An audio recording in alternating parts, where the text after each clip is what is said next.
What's up, cinema lovers, and welcome to another episode of Too High Cinemas. I'm your host, SHRIM, and here on Too High Cinemas, I like to give my opinion on some of the most popular pieces of cinema in the world. In today's episode, I'm going to be doing a run-through and review of Loki, Episode 5, starring Tom Hiddleston, Sophia DiMartino, and Owen Wilson. Now let's get into it.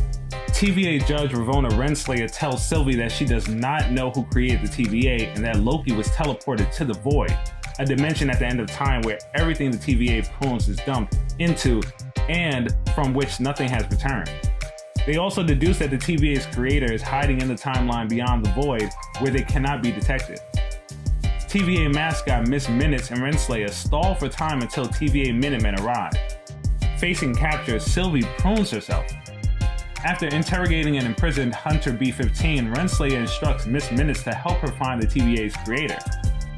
Meanwhile, Loki learns from four-time variants of himself, Alligator Loki, Boastful Loki, Classic Loki, and Kid Loki, that Alliath, a massive cloud-like creature, hunts and kills all life in the Void. On that note, don't forget to check out some of our merch options provided by KLB Supply at klbsupply.com. Follow KLB Supply and Too High Cinemas on all social media platforms. Like and subscribe for any updates. And let's get back into it. Upon arriving, Sylvie briefly enchants Alliath before receiving help from former TVA member Mobius and escaping their creature. Intending to rule, Boastful Loki betrays the other Lokis for a second Loki group led by President Loki. However, the Lokis betray each other, sparking a fight. Classic Loki helps Alligator Loki, Kid Loki, and Loki escape and eventually find Sylvie and Mobius.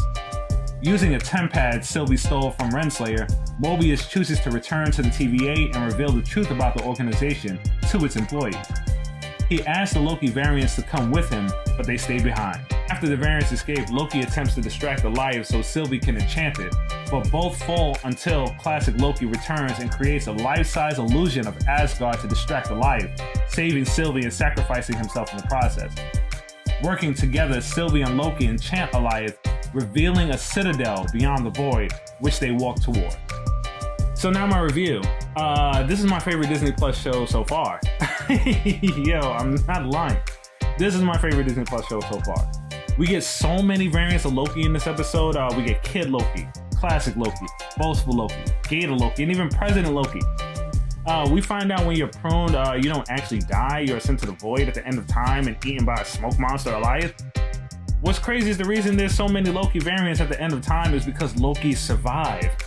They're like the only real ones that's left over in that Void because they're survivalists. Like, they know how to survive. Like, that's the only reason why Alliath hasn't like completely destroyed them in the Void. They learn how to evade Alliath and survive at the end of time. Like, yo, that's wild. We get Sylvie self-pruning herself. We get Sylvie and Mobius team up in a car chase from being eaten by Alliath. That was dope. Gator Loki eating President Loki's hand was funny. How Alliath took out that warship was horrific. Like, yo, that was scary. That was like the, oh my god.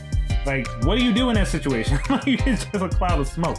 Like, bruh, like, I don't know. I'm dead. I know that. But we get Easter eggs to a crashed Ronin ship, a statue of the living tribunal, and the Thanos copter. Like, what the hell's going on? The hug between Mobius and Loki kind of got me too, I'm not gonna lie, because Loki finally got a friend. Loki finally got a damn friend. Good job, Loki. That scene with Classic Loki making a replica of Asgard as a distraction for Sylvie to enchant Alliath was beyond amazing. He went out like a real G. Round of applause for the creators of the show for that scene. Just that scene by itself. Like, that was worth the show. In general, that scene was freaking amazing. Oh my god. So now the grading. So for comedy, I'm definitely gonna give it dank. Drama, definitely dank. Action, dank. Horror, dank. Like, it's everywhere. Like, it's hitting them all. And that was my run through and review of today's movie. Please hit the like, subscribe, and comment down below on what you would like me to review next. For now, smoke you later.